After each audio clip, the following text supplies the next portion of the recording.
I'm affected every single day. I'm living hell every minute of every day. My mind hurts and it's continuously running. It never stops. The pain I feel in my heart hurts and I need my family. It must be heartbreaking to read that out. Yeah.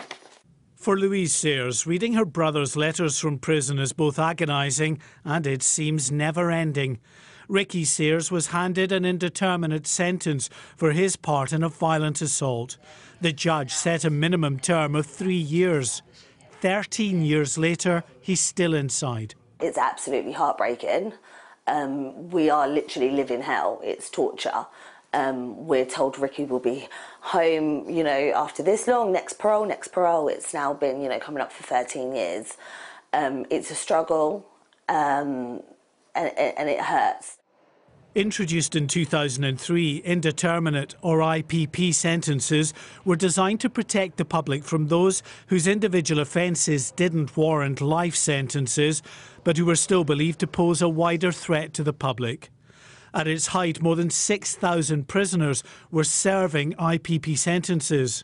But the policy was deemed unjust and scrapped in 2012. 7 years on, there are still almost 2,500 IPP prisoners. 90% have served beyond their original tariff. It is unjust, and let's be clear, Parliament itself has said it's unjust.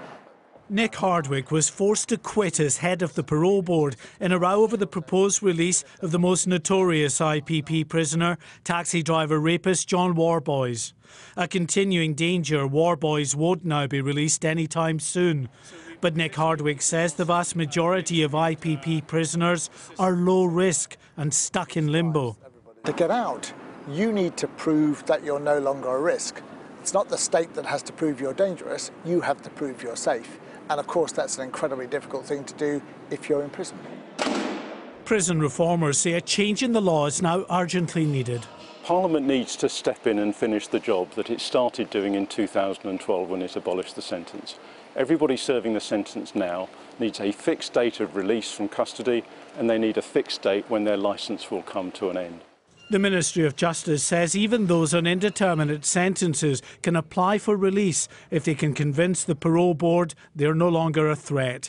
But Louise Sayers says her brother has lost hope that he can ever do that.